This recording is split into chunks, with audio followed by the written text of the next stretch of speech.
বাড়িতে বিড়াল থাকা খুবই উপকার। অনেকে বলে বিড়াল অশুভ হয়, অনেকে বলে শুভ হয়, কিন্তু বাড়িতে বিড়াল থাকা খুব উপকারী।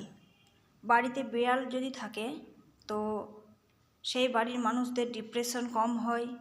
বাড়িতে বিড়াল থাকলে কোনো নেগেটিভ এনার্জি প্রবেশ করতে পারে না। যে বাড়িতে, অনেক বাড়িতে দেখা যায় কি বলা যায় বাড়িটা পুরনো, ভূত প্রেরতের ব্যাপার হতে পারে, সেসব জায়গায় বিড়াল থাকলে খুবই ভালো। ছোট বাচ্চার জন্য পালতু বিড়াল তো খুবই লাভকারী। যে বাড়িতে বিড়াল পালন করা হয় সেই বাড়িতে যদি ছোট বাচ্চা থাকে না, তো তার অ্যালার্জি কিন্তু হয় না, অ্যালার্জি থেকে দূরে থাকে সে বাচ্চারা। হ্যাঁ, আর তাছাড়া বিড়ালের শরীরে এমন একটি ব্যাকটেরিয়া আছে যেটা আমাদের আশেপাশে সব ধরনের নেগেটিভ এনার্জি শোষণ করতে পারে। তাই বিড়াল পোষা খারাপ না।